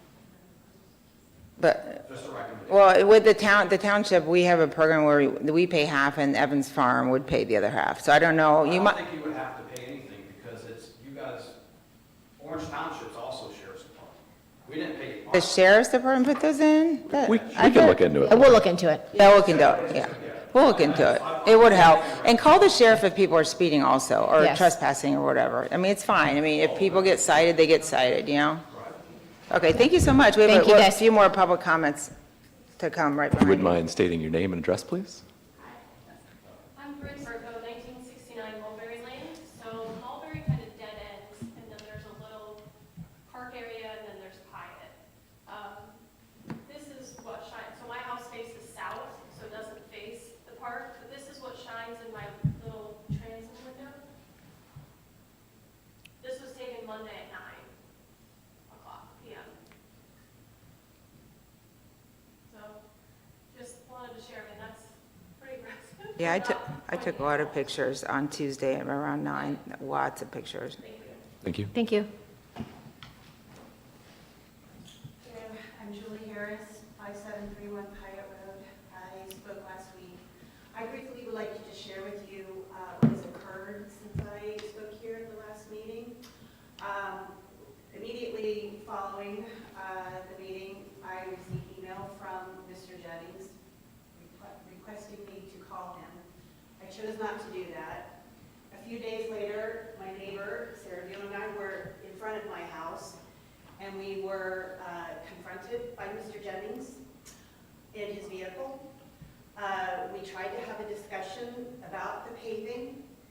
We pressed him whether it was his plans to do both the entryway and the parking lot. He refused to answer. We pressed back, saying that it was our understanding that the zoning regulations were that he were to do both.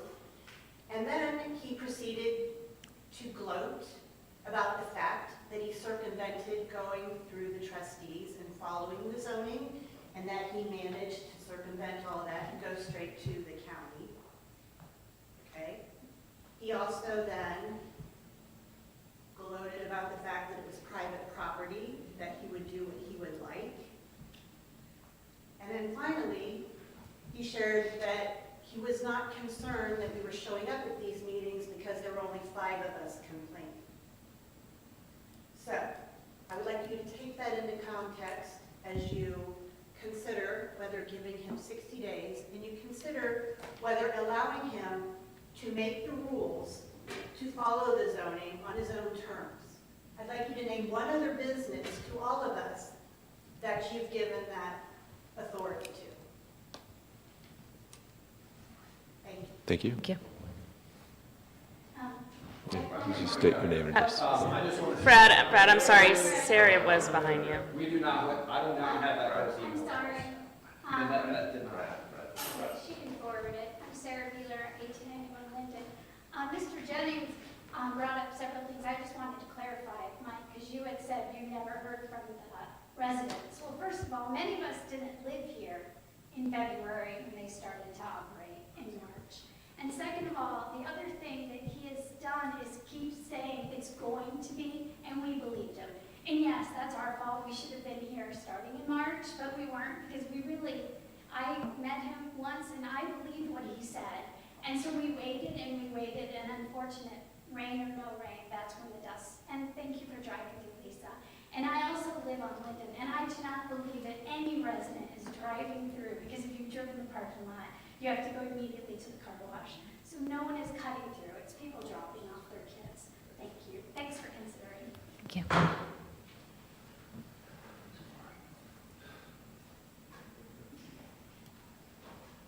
Some of the back row people. I'm Mark Shooter, I live at 5773 Hyatt, right next to that little park across from the pond. And just like it's been stated, the dust is crazy, it's been crazy from day one. Far worse than Alcoba's Drive, it's just unacceptable. My wife cleans the porch morning, evening, it's still dusty in between. You know, I could take a shift, but she does it all, so.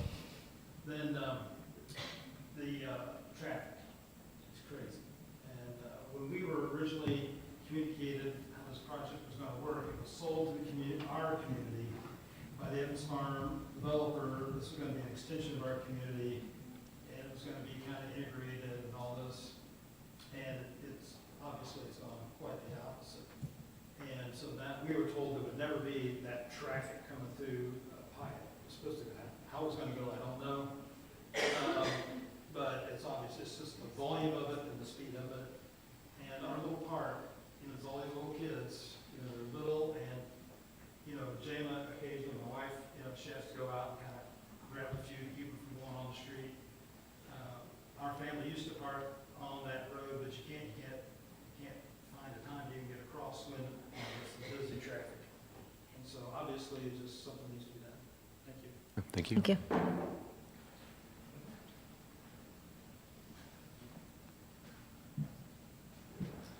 Patsy Cash Talk, 1906 Poplar.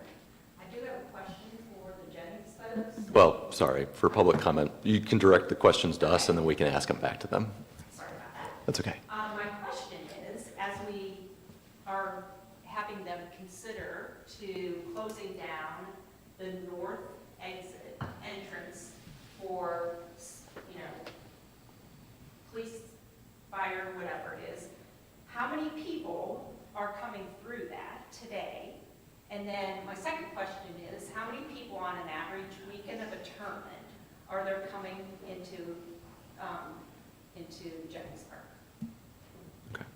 Do you have any other comment beyond that? We'll be happy to. Okay. I want to know the answer, and then I would say. Advertisement says that it reaches 550,000. Yep.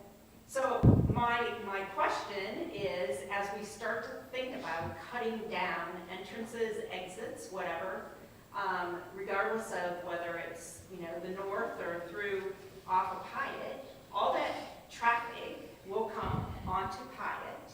And so it's exponentially the number of people coming, the cars coming through, the traffic going at 55. I've seen people go into the inside lane to cut around people. I mean, we have no sidewalks that are contiguous in the neighborhood. So people have to walk on the street on Pyatt in order to get down Pyatt. So you put all that traffic there going on in the middle lane to get around people on the right and the left.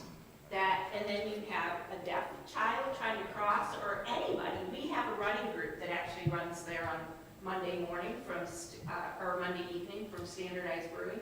You have to walk on the street. And yesterday, Monday, today's Wednesday, it was Monday, because the entrance was closed. I mean, people were just flying by, trying to figure out how to get into the park.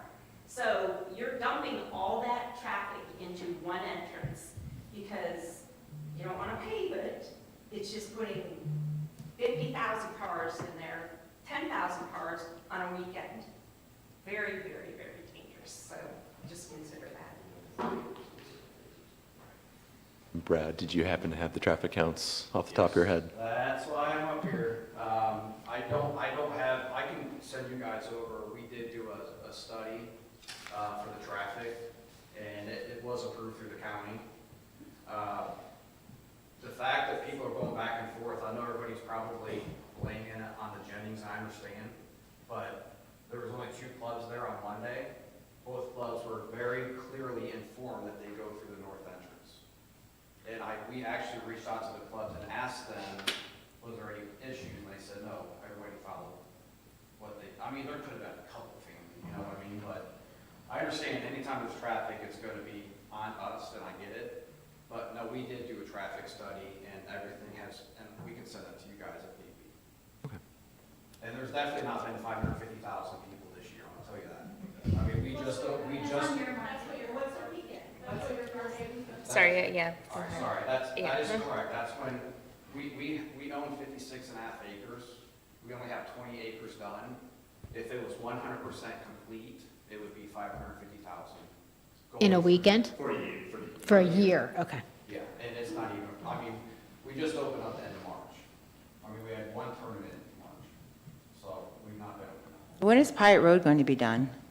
Like, when's it, is that county road? It is.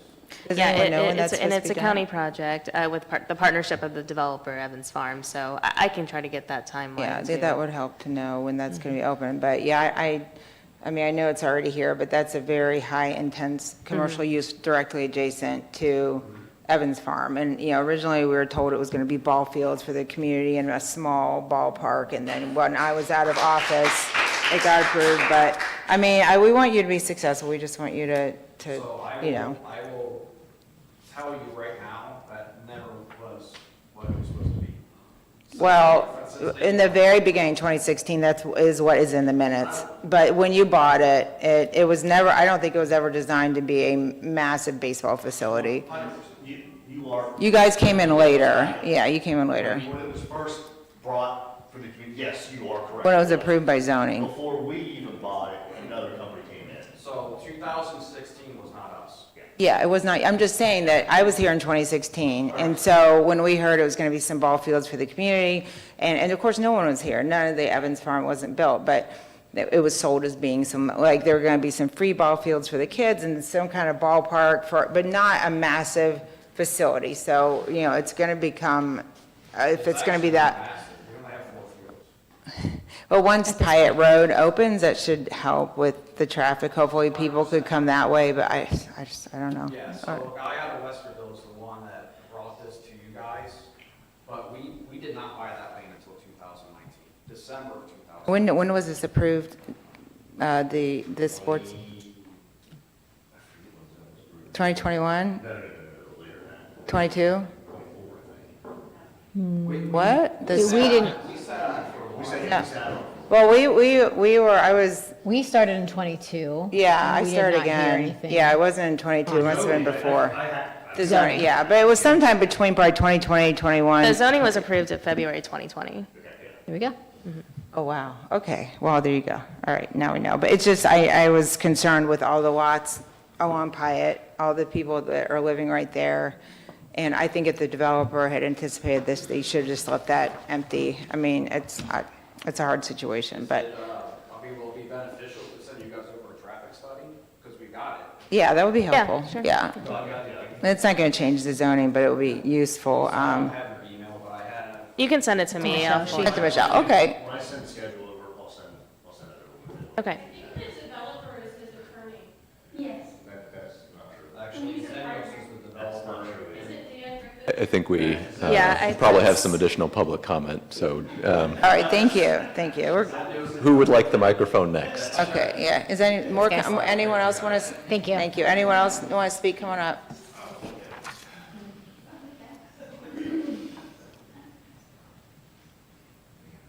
Ken Lawson, 5833 Pyatt. See the traffic every day, and if he would put it in Liberty, he wouldn't be very happy. And dust, I just had an estimate, $700 to have my house washed. And there's construction traffic too. I've called the sheriff several times. And again, nothing much. They put that sign out there, show you how fast you're going. But I think the bottom line you can take away from here is they're in violation of some ordinance. If that's right, you need to take action. Yeah, we are. Thank you. Do we have other public comment?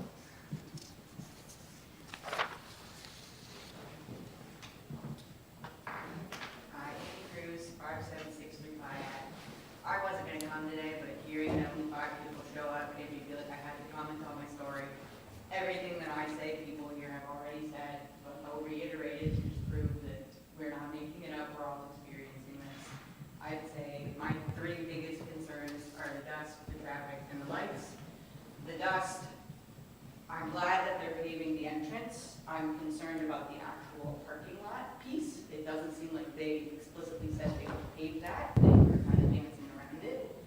And the parking lot with all of the gravel brings gravel onto Pyatt to the point where I tell my guests, don't park in the front, come park in my garage, because cars will drive by and the gravel will dent your car.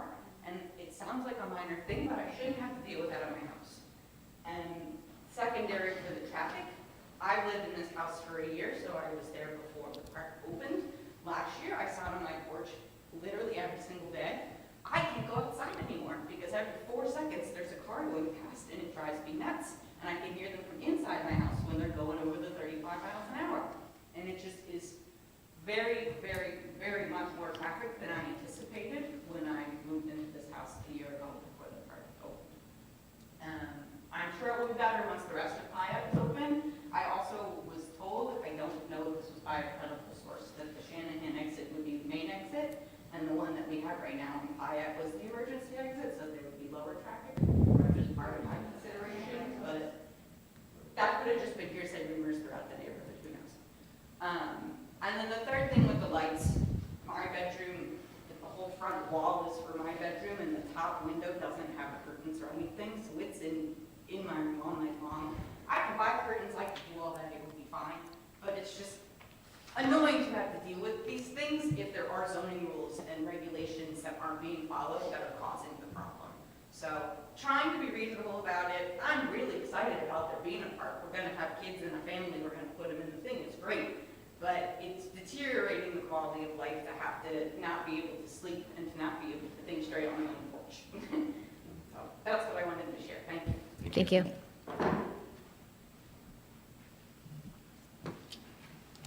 Do we have additional public comment?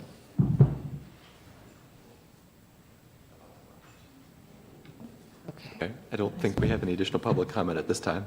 I'm sure we'll be talking about the sports park again at our next meeting. Yeah, and I will try to, hopefully we can get a lot of these to-dos done before the next board meeting, and if everybody make sure, if you can sign in on the sign-in sheet and provide your email, I can provide you any updated information as the time comes. Yeah, and just resident input, whether it was 1 resident or 10, if it's a zoning violation, it's a zoning violation. It's not like everyone's opposed to a McDonald's coming in or something. So when it's a zoning violation, it could be 1 resident, 100 residents, 0 residents. It's still a zoning violation. So, you know, it's fine that everyone comes in, but I think we're still going to take it very seriously regardless. So, thank you. Thank you. Thanks for coming in. Do we have any agenda changes? No, we do not. Okay. Are there any questions about the consent agenda? I would like the chief to kind of elaborate more on the ambulance item, just because this is one part to something bigger. So if you can chat on that. And this is in regards to the purchase for the new ambulance. Okay. So, on the only part right now it's listed as the chassis. The chassis is the actual truck itself. So think, it's gonna be a Ford 550. And then the chassis, what it is, it's the front part of it, and then they have basically, the back is open. It's just a flat part, the chassis itself, the frame.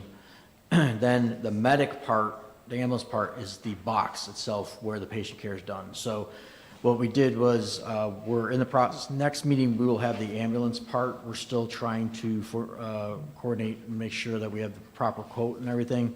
A couple things we work with the company, Frazier.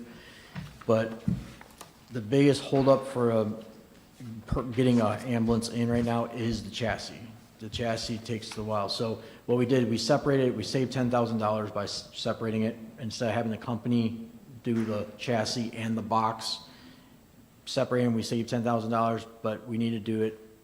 The earlier we get to order that and get that shipped to the factory, once we get the ambulance part approved next meeting, it'll probably take a few months for the chassis to get there, unfortunately. It's just how it is right now with getting those. And that's why we did it separate. So we want to get that on as soon as possible, get that ordered, get that to the company, and then next meeting, we will have the box part, which will be the larger cost of the actual medic. So just want to explain why we split it up. It is a cost savings for us to do it that way also. Okay. Thank you for explaining. Yes, thank you. Any other questions or comments related to the consent agenda? All right, seeing none, I will make a motion to approve the consent agenda for the regular meeting held on September 17th, 2025, including Resolution 25-242, approving the electronic record of the proceedings from the regular trustee meeting held on September 3rd, 2025, and Resolution 25-243, approving purchase orders, then and now purchase orders, and blanket purchase orders as listed. Second. Roll call. Trustee Nab? Yes. Trustee Faust? Yes. Trustee Ringle? Yes. I believe our next agenda item is our development and zoning report. Director Duffy. Good afternoon, trustees. I'll briefly run through the zoning hearings and meetings report. We do have a Board of Zoning Appeals meeting scheduled for tomorrow, Thursday, September 18th at 6 p.m. You have seen all these items before, so I won't dwell on them, but the first agenda item for that evening is a expansion of conditional use and related variances for the temple at 350 East Orange Road. There are two pool fence height variances that are requested on that evening's agenda as well, one on Westbrook Place and the other on Big Sur Drive, as well as one setback variance on Sanctuary Drive to allow for a retaining wall to be built into the rear yard setback. Next hearing that we have scheduled is with the Board of Township Trustees. That is the continued discussion of the zoning code rewrite. That is Wednesday, October 8th at 6 p.m. And then we do have two new agenda items for Zoning Commission scheduled in October. So these will both be on the Tuesday, October 14th Zoning Commission agenda. So the first, these are both requests to amend currently existing planned commercial districts. The first is at 6274 Pullman Drive, which is just south of Olentangy Crossings East there. It's the former PNC Bank location. And the request is to amend the development text and development plan. One, to change some architectural standards to allow canopies for drive-throughs to be exempt from the architectural requirements. And then the second is to allow standalone drive-throughs without a sit-down component. The second agenda item on that evening's agenda is also an amendment for a planned commercial and office district located at 6601 Columbus Pike. That is the Nova Lands property that's close to Ohio Mulch there.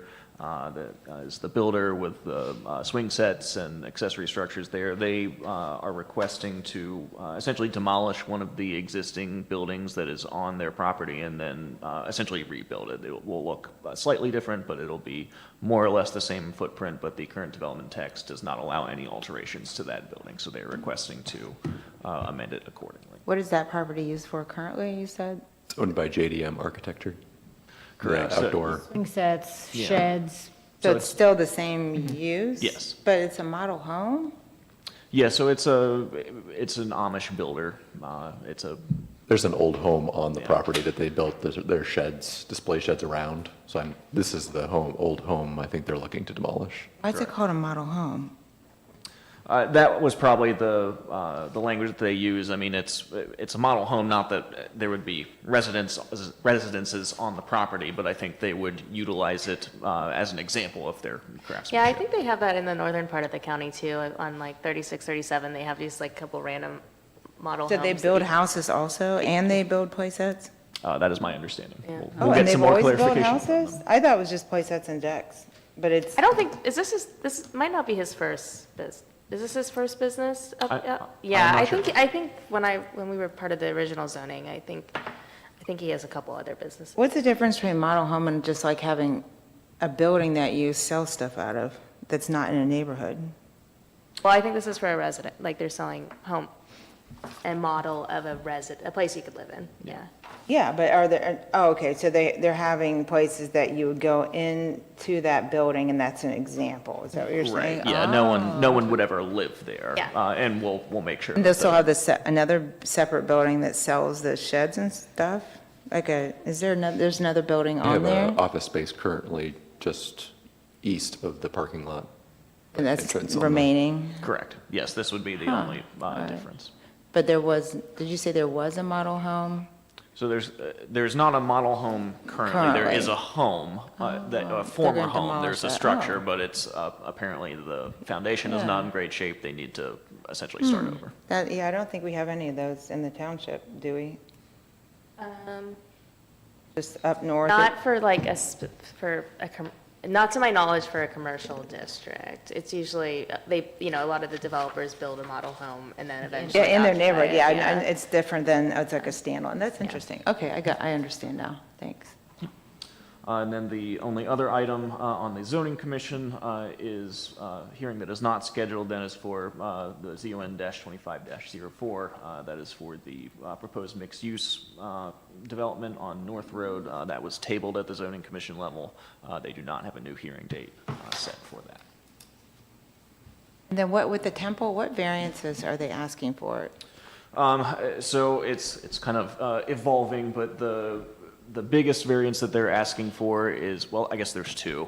One is for a place of worship to be located on a parcel of less than 5 acres. And the second is for, if you'll remember, there's the section of our zoning code which says that all residential uses must be located at least 100 feet from any residentially zoned property line. They're asking for a variance for that. Okay, how much of a variance? Eric, do you recall, is it 65 feet? They want to locate it 65 feet away. Rather than 35-foot 100. reduction? They need 100 feet. And how many sides is that on? Just I believe it's just one. Just one side? Is it the south side? It's the west side. The west, okay, all right, all right. And do they have to submit like a plan that shows what their building looks like, or Yes. did they have any tall spires or anything like that? No. No, okay, all right, thanks. Are there any other questions or comments related to the zoning report? No, I have none. No. I have no more. Thank you, Director Duffy. Next is our operations support, Administrator Bonnie. Hello.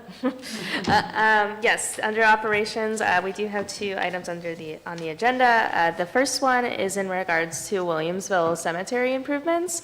So Eric, if you can show a map of that, just to give a visual. I don't know. maybe exit out of a couple so they can see it. Yeah, let me go just double check. Okay, thanks. So this project is a trail connection and also resurfacing the existing parking lot there. And I just for, actually, I think there's a, yeah, there you go. That's the one I wanted to show. Thank you. So yeah, trail connection that should have been done a while ago, and so that's really going to connect to a lot further, more trails. But yeah, so that's project is ready to go. If the board does approve this agreement, we can get this done this year. The second item is in regards to City of Columbus snow agreement. We started doing this recently every snow season, and this is just a partnership with the Columbus to kind of exchange roads that are more easier for them to plow versus us. So it's a pretty close to even trade-off as far as what roads they help us with and what roads we help them with. But that is also an agreement that is ready for your approval. Are there any Board has any questions or questions? comments related to those resolutions? I have none. Thank you. Thank you. I'll make a motion to approve Resolution 25-244, approving and authorizing the Director of Operations to accept an agreement with McDaniels Construction Corp., Inc. for the Williamsville Trail and authorizing the issuance of purchase orders totaling in the amount of $213,000. Second? Roll call, trustee Knapp? Yes. Trustee Faust? Yes. Trustee Ringle? Yes. I'll make a motion to approve Resolution 25-245, approving a cooperative agreement with the City of Columbus for 2025-2026 snow removal. Second. Roll call, trustee Knapp? Trustee Faust? Yes. Trustee Ringle? Yes. Thank you, Administrator Bonnie. Next, I believe, is our fire report. Chief. Good evening, Board. So two things to consider tonight. First one is to regretfully accept resignation of full-time firefighter paramedic Joshua Hagan. Josh has been with us about 6 months now, and he's made some decisions that he's got to focus on some family and different things. So he's asking to resign effective on the 22nd of this month. So, and then the second thing I have is to obsolete some of our computers that are about 8 years old. We've purchased a couple of newer computers to replace them. So we'd just like to get rid of those. And that's all we have. Are there any questions or comments on the fire report? Nope. I have none. Okay. I'll make a motion to approve Resolution 25-246, regretfully accept resignation of full-time firefighter paramedic Joshua Hagan. Second? Second? Roll call, trustee Knapp? Yes. Trustee Faust? Yes. Trustee Ringle? Yes. I'll make a motion to approve Resolution 25-247, finding certain personal property not needed for public use, obsolete, or unfit for the use for which it was acquired to have no value, and ordering it to be auctioned on GovDeals, Inc., be discarded or salvaged. Second. Roll call, trustee Knapp? Yes. Trustee Faust? Yes. Trustee Ringle? Yes. Thank you, Chief. Thank you, Board.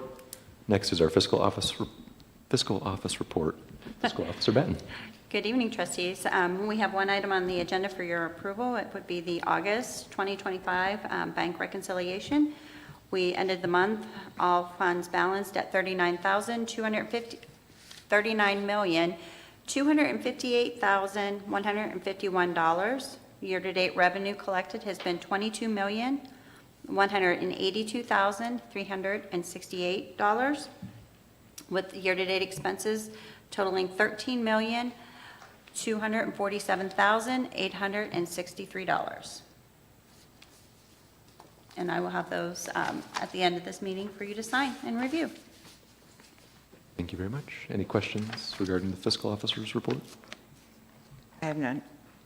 Okay. I'll make a motion to approve Resolution 25-248, review of the August bank reconciliation and financial reports. Second? Roll call, trustee Knapp? Yes. Trustee Faust? Yes. Trustee Ringle? Yes. Thank you, trustees. Thank you.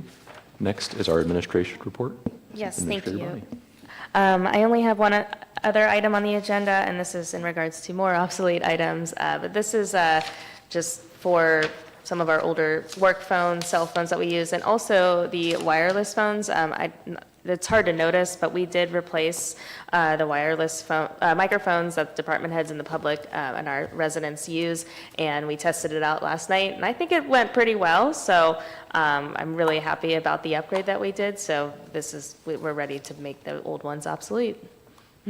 Hopefully you guys felt the same, or I haven't heard any complaints, so. Yes, I thought they did well. Thank you. I know we've been working with Yes. AV challenges for a while. Thanks. Hopefully they're resolved, all of them. Any other questions or comments related to the administrative report? I have none. Okay. I'll make a motion to approve Resolution 25-249, finding certain personal property not needed for public use, obsolete, or unfit for the use for which it was acquired to have no value, and ordering it to be auctioned on GovDeals, Inc., be discarded or salvaged. Second? Roll call, trustee Nat? Yes? Trustee Faust? Yes. Trustee Ringo? Yes. And I don't believe we have any other new business before us today. I don't have any. Seeing none, I'll make a motion to approve Resolution 25-250, meeting adjournment. Second?